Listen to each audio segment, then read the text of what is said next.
जय श्री ओम जय आदि सनातन, जय श्री ओम जय आदि सनातन, जय श्री ओम जय आदि सनातन। ब्रह्म ज्ञान, महान ज्ञान, मोक्ष मुक्ति का ज्ञान, ज्ञान ब्रह्म ज्ञान, स्वयं के स्वरूप में स्वयं का दर्शन, यही ब्रह्म ज्ञान है, यही महान ज्ञान है। ओम श्री परमात्मने नमः, ओम श्री परमात्मने नमः, ओम श्री परमात्मने नमः। गाय, गंगा, ज्ञात्री, जल, जंगल और जमीन इस धरा के मूल प्राण तत्व है।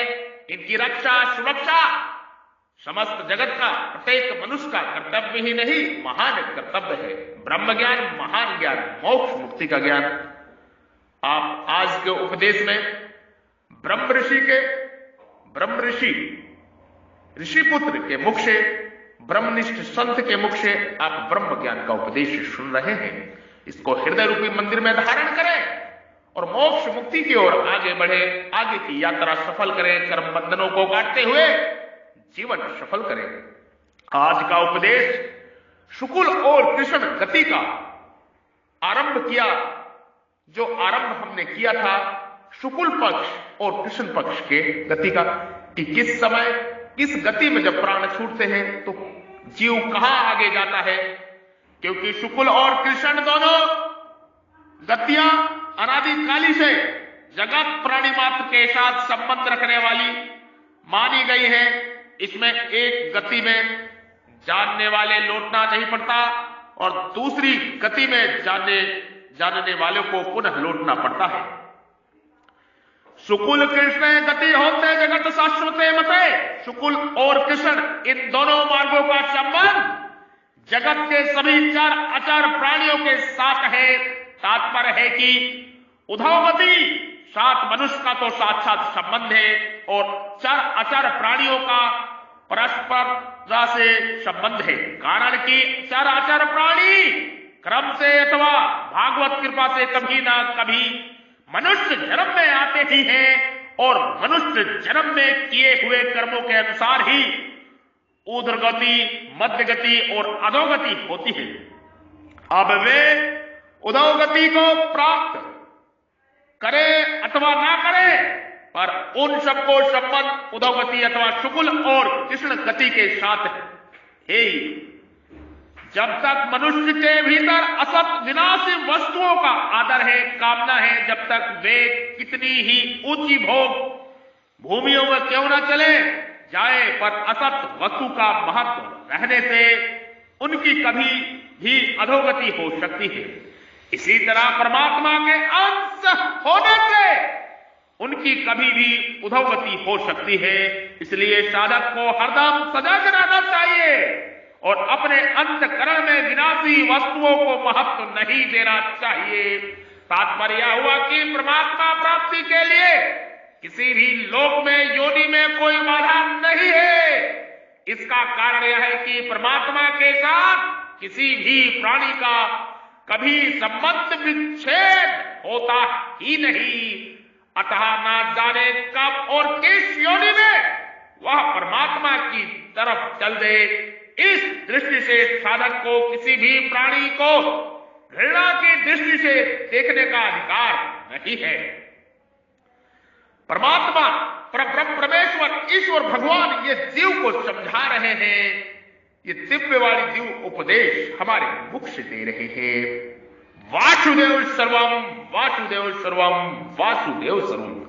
भगवान ने योग को अव्यय कहा है। जैसे योग अव्यय है, ऐसे ही ये शुक्ल और कृष्ण दोनों गतियां भी अव्यय शाश्वत है। अर्थात ये दोनों गतियां निरंतर रहने वाली हैं, अनादिकाल से है और जगत के लिए अंत काल तक चलती रहेगी। एक्या यत्या न वृत्ति मन यवृत्ते पुनः। एक मार्ग से अर्थात शुक्ल मार्ग से गए हुए साधन प्रायण साधक अनवृत्ति को प्राप्त होते हैं, अर्थात ब्रह्मलोक में जाकर ब्रह्मा जी के साथ ही मुक्त हो जाते हैं। बार बार जन्म मरण के चक्कर में नहीं आते और दूसरे मार्ग से अर्थात कृष्ण मार्ग से गए हुए मनुष्य बार बार जन्म मरण के चक्कर में आते हैं। सीताराम। जय जय श्री राम, जय जय श्री राम। जय श्री ओम जयादि सनातन, जय श्री ओम जयादि सनातन, जय श्री ओम जय आदि सनातन।